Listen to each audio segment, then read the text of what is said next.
మీరు మతం మారారు కాబట్టి కులం మారాలి అని అంటున్నారు. మీరు కులం మార్చుకోకపోతే, మీరు బీసీసీ కాకపోతే, మీరు దేవుని కుమారులు కాదు, ఆయన నామాన్ని ఒప్పుకోవట్లేదు కనుక మీరు నరకానికి పోతారు అని చెప్పేటోళ్ళు కొంతమంది ఉన్నారు. వాళ్ళ భావజాలాన్ని అందరి మీద రుద్దుతున్నారు. దీంతో నేనైతే ఏకీభవించట్లేదు. మీ అభిప్రాయం చెప్పాలి. ఇప్పుడు బైబిల్లో ఎక్కడా కూడా నువ్వు బీసీసీ అయితే క్రైస్తవుడివి అని చెప్పదు బైబిల్. బైబిల్లో ఏ కులమును క్రైస్తవానికి అంటగట్టే ప్రథ లేదు. ఆ సాంప్రదాయం మనకు లేదు. కులరహిత సమాజం బైబిల్ గ్రంథం. ఏ కులాలు, ఏ మతాలు, ఏ జెండర్ బయస్ అంటే లింగ భేదం, ప్రాంత భేదం, భాషా భేదం ఏది లేనటువంటి ఒకే ఒక్క మానవ శరీరం, లేకపోతే క్రీస్తు శరీరం అని పిలువబడటమే సంఘం. దాంట్లోకి వచ్చి నువ్వు మళ్ళా నేను కులము, గోత్రము, ఫలానా ఫలానా అంటే నువ్వు బేసిక్గా అనుసరిస్తున్నది క్రీస్తును కాదు, నువ్వు అనుసరిస్తున్నది మను. నన్ను కూడా ఇలాగే అడిగారు. నేను మా పిల్లల్ని తీసుకెళ్ళి జాయిన్ చేయడానికి వెళ్ళాను స్కూల్లో. సార్ మీ కులం చెప్పండి అన్నాడు. ఎందుకు నీకు అన్నాడు. రాయాలి సార్ అన్నాడు. నాకు లేదురా అన్నాను. అటెండ్ సార్ మీరు చెప్పాలి సార్, మీరు ఒప్పుకో. నాకు లేదండి, మీకేంటి ప్రాబ్లము? లేదు సార్ పిల్లలకు చాలా ప్రాబ్లం అవుతుంది సార్ రేపు అన్నాడు. నా పిల్లలకు కదా ప్రాబ్లం, నీకేంటి ప్రాబ్లం? నేను చెప్తున్నాను నాకు కులం లేదని, నువ్వు జనరల్ అని రాయి అక్కడ అన్నాను. సరే సార్ మీ ఇష్టం అన్నాడు. రాశాడు. ప్రతిఘటించడం నేర్చుకోవాలి.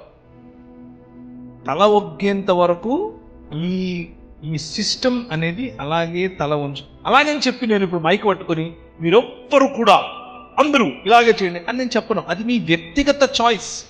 ఉదాహరణకు భారతదేశంలో మత ప్రలోభ పెట్టి ఒక మతంలోనికి మార్చటానికే ఈ బీసీసీ అనే యాక్ట్ వచ్చింది. మళ్ళీ చెప్పనా? ప్రలోభ పెట్టి ఒక మతంలోని ఉంచటానికి ఈ రాజ్యాంగంలో ఉన్నటువంటి ఈ సవరణ జరిగింది.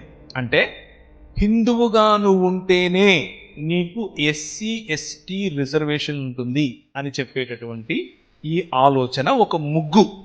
ఆ ముగ్గులో బడుగు బలహీన వర్గాలకు చెందిన వారు క్రైస్తవులవ్వకుండా బలవంతంగా ప్రలోభ పెట్టి గవర్నమెంటే వాళ్లను ఒక మతంలో ఉంచుతోంది.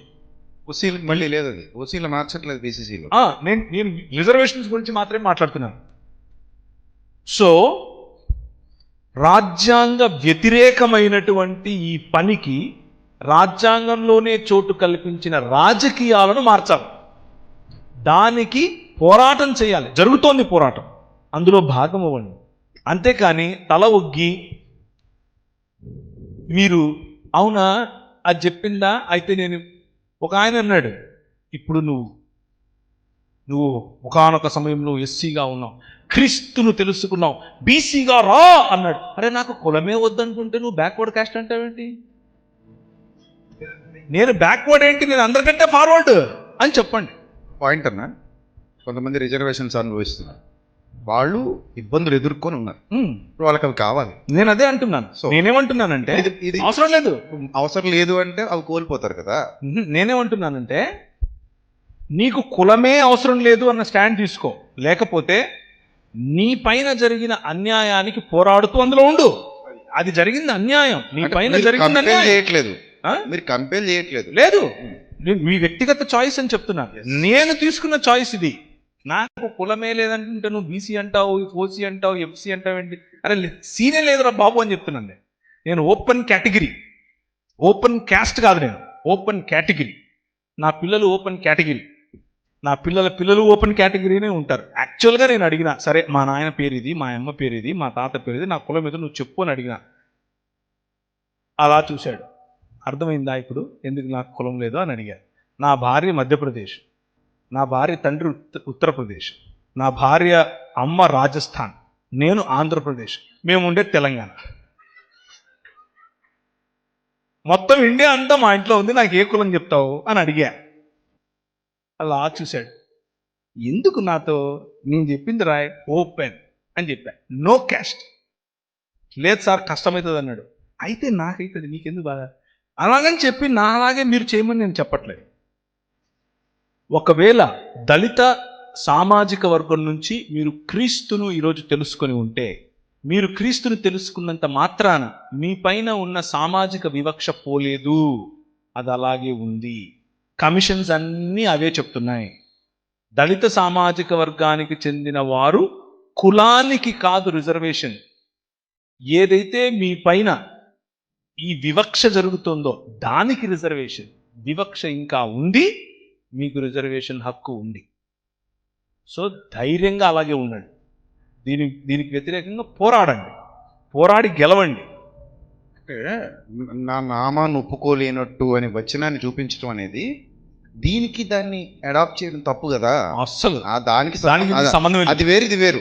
సంబంధమే లేదు. నామాన్ని ఒప్పుకోకపోవడం అంటే, నామాన్ని ఒప్పుకోకపోవడం అంటే నాకు యేసుప్రభు అవసరం లేదని చెప్పడం, అవును, నేను ఆయన్ని నమ్మట్లేదని చెప్పడం, ఆయన రక్షకుడు కాదని చెప్పడం, అంతే. ఆ సెన్స్ లోకి వస్తుంది అది. అవును. అంతేగాని నేను క్రీస్తు నమ్ముకున్నానని చెప్పి ఇందులో ఉన్నందువల్ల ఇది తప్ప. ఇప్పుడు ఇంకొక పాయింట్, రాజ్యాంగం రాసినప్పుడు ఇది లేదు కదండి.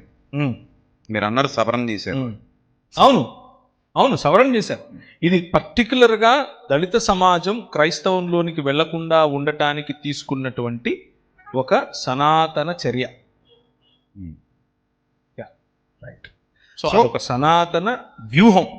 ఆ వ్యూహంలో మిమ్మల్ని బలవంతంగా కూర్చోబెట్టారు. మీరు దానికి తలగ్గాల్సిన అవసరం లేదు. దీని మీద ప్రశ్నించాలి, పోరాడాలి. అసలు మతం మారితే కులం ఎందుకు మారాలనే ప్రశ్న రావాలి. ఇప్పుడు మతం అనేది ఎప్పుడైనా నేను ఇంకోటి అడుగుతున్నాను ప్రజలు. నేను చాలా మందితో నేను ఈ డిస్కషన్ చేస్తున్నాను, కానీ అంత తొందరగా అందరూ ఏకీభవించరు. కానీ ఆ పాయింట్ చెప్తా. నేనేం అడుగుతున్నాను అంటే, కొంతమంది అధికారులతో దీన్ని పరిగణించమని అడుగుతున్నాను. ఏమని అడుగుతున్నానంటే, మమ్మల్ని అందరినీ, ఎవరెవరికైతే కులం వద్దో వాళ్ళందరినీ ఒక కేటగిరీ చేయండి. ఓకే, అందరినీ ఒక కేటగిరీ చేసి, వాళ్ళు ఏ మతం వాళ్ళైనా ఎవరైనా సరే మాకు కులము లేదు అని చెప్పే వాళ్ళందరూ ఒక కేటగిరీ చేయండి. వాళ్లకు వాళ్ళ సంఖ్యను బట్టి, వాళ్ళు కడుతున్న ట్యాక్స్ను బట్టి, వాళ్ళకు ఉన్నటువంటి ఆర్థిక స్తోమతను బట్టి వాళ్ళకు రిజర్వేషన్ ఇవ్వండి అని అడుగుతున్నాను.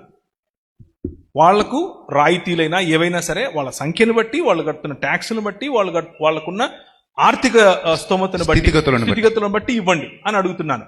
50 సంవత్సరాల్లో మొత్తం కులమే లేకుండా పోతుంది దేశంలో.